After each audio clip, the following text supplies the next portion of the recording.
Chapter 13. Christmas Eve. Lady Tremaine let most of the staff go as her husband had demanded, except for Nanny and Rebecca, whom he reluctantly agreed to let stay on. She had lost everything. Her home in London, all her money, and her dignity now belonged to him. She had written to her old solicitor at the behest of Lady Hackle, but there was nothing Lady Tremaine could do about her circumstances.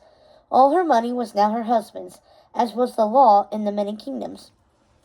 Upon marriage, all assets are controlled by the woman's husband or father, unless both are deceased. Lady Tremaine had known this going into the marriage. It wasn't, after all, very different from how things worked in London, and she hadn't been worried about it at the time. Based on his rank, she had assumed Sir Richard had more money than she did, but she soon found out she couldn't have been more wrong. Her solicitor had done some investigating and found that before his marriage to Lady Tremaine, Sir Richard had been penniless and in desperate need to marry a lady of means to keep his estate. He had been in considerable debt to the crown and used the majority of Lady Tremaine's fortune to pay it off. She understood now why he was so furious she had hired such a large staff and assumed that his debt was the court business he had rushed off to sort out, though as far as she was concerned, it didn't count for the amount of time he was away. She had asked him several times what he had done while he was at the castle, but he had skirted the subject, saying it was a matter for men and that she should stay in her place as lady of the house. She soon found herself miserable, alone, and depressed. She collapsed on her bed at the end of each day, too tired to even spend time with her girls. Frankly, she was ashamed to have them see her in such a state. Her only companion was her kitten, Lucifer, who was always at her side. That is, when he wasn't hunting the mice that Cinderella tried to bring into her foul menagerie. There was nothing she could do about the mice Cinderella already kept. Sir Richard made that abundantly clear, but she was determined to keep the girl from acquiring more. Lady Tremaine's days were spent cleaning the entire house, scrubbing its floors, dusting, beating the rugs, doing the dishes, making the meals, polishing the silver, replacing the candles in all the sconces and chandeliers, lighting the fires, doing the laundry, and more, all under the watchful eye of Sir Richard's first wife. She surveyed everything Lady Tremaine did, from the portraits of her that hung in almost every room of the chateau. And Cinderella was always there to remind her that the house was still her mother's, to complain that she missed their old furnishings, or the way her mother used to keep things. Lady Tremaine felt unwelcome. She had become a servant in her own home. Thank goodness for Nanny, who saw to the girls, and for Rebecca, who did her best to help Lady Tremaine as well as she could. Before long, it was Christmas Eve, and Lady Tremaine wanted to make it an evening of it. She and her girls were entitled to a bit of celebration. Rebecca was preparing a lavish meal for the family at her request. Lady Tremaine wasn't able to buy gifts for the girls, but she had a few things of her own that she thought they would appreciate, so she had wrap them up. She planned to put them under the tree, which Nanny had so thoughtfully agreed to decorate while the girls were napping. Nanny had arranged a special project for the girls that week, helping them to make silver stars and golden moons out of paper, without telling them they would be used to decorate the tree. She and Lady Tremaine thought it would be a lovely surprise for the girls to see their creations displayed so prominently on the family tree. It would be one more way they could all celebrate together. Lady Tremaine was exhausted from this long day. She had gotten up early to finish all her housework without the assistance of Rebecca and Nanny. She wouldn't have had time to make herself presentable for dinner, or to arrange the gifts that she was so excited to give the girls. She just wished her husband would agree to let her hire some more staff. She hated adding to Nanny's and Rebecca's duties when they already had so much work for their own to do. As she was passing Sir Richard's study, she decided she would ask him if they couldn't hire someone, at least in the kitchen, as it was she had been prevailing upon Rebecca too often with special meals, even though it wasn't her job.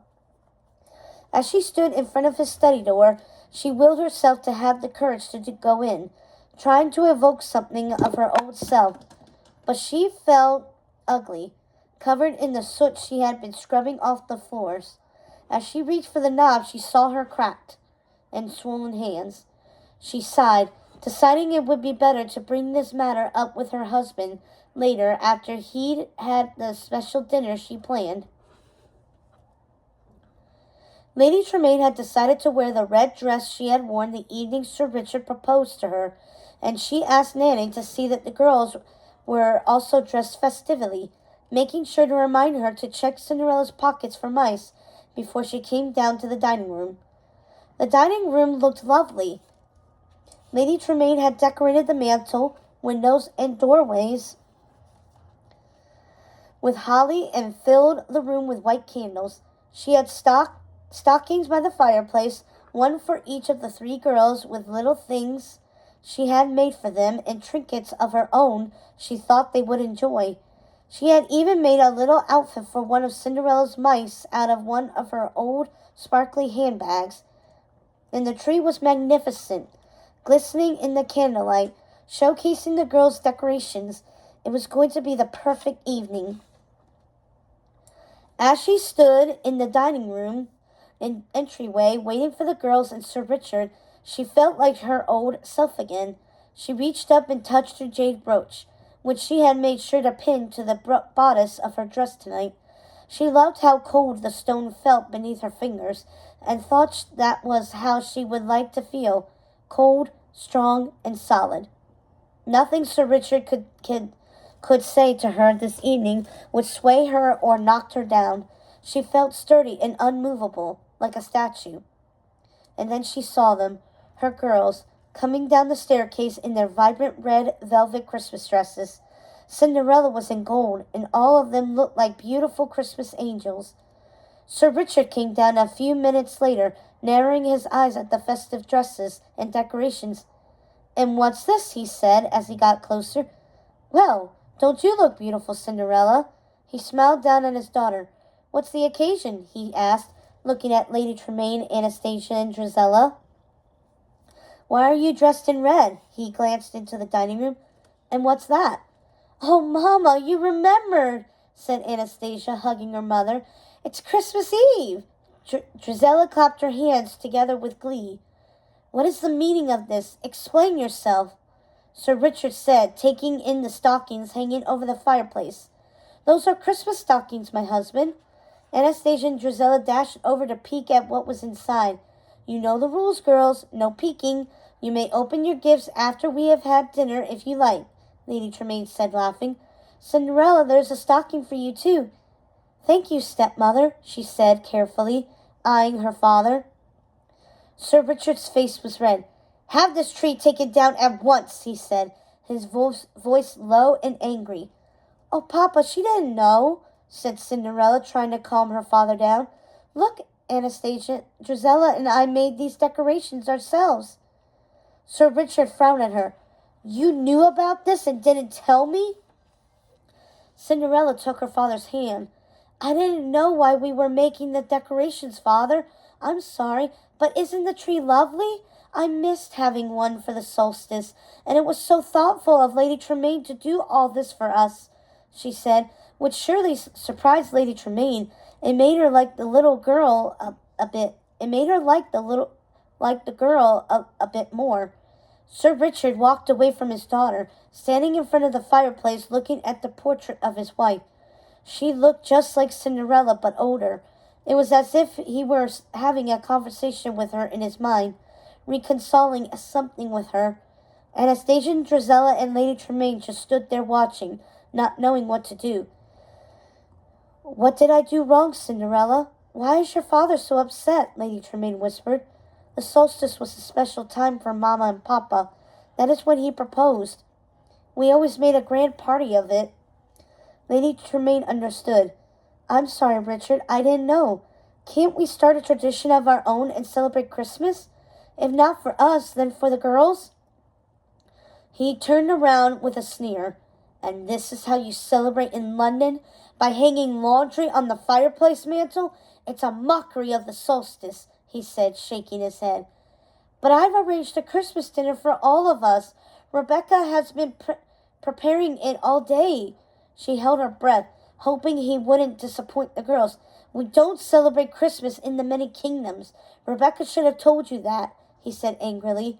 Papa, won't you please just sit down and enjoy the dinner Stepmother has arranged?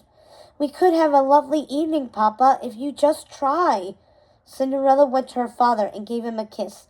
Please, Papa, for me. To Lady Tremain's surprise, his face softened. Very well, my angel. You know I can't deny you, he said, and motioned for everyone to sit down to dinner. Dinner went well enough, all things considered. Rebecca had made them a feast, though Lady Tremaine had wondered why she and Nanny had neglected to tell her that Christmas wasn't celebrated in the many kingdoms. Sir Richard's words were still stung, but it was enlightening to see where some of his harshness had come from. She and her girls sat quietly through most of the dinner as Sir Richard lavished most of his attention on his daughter, who was trying her best to bring everyone into the conversation. Isn't this a wonderful dinner, Papa? Lady Tremaine did a wonderful job, don't you think? She said, surprising Lady Tremaine even more. She wondered if she and Cinderella might after all become friends.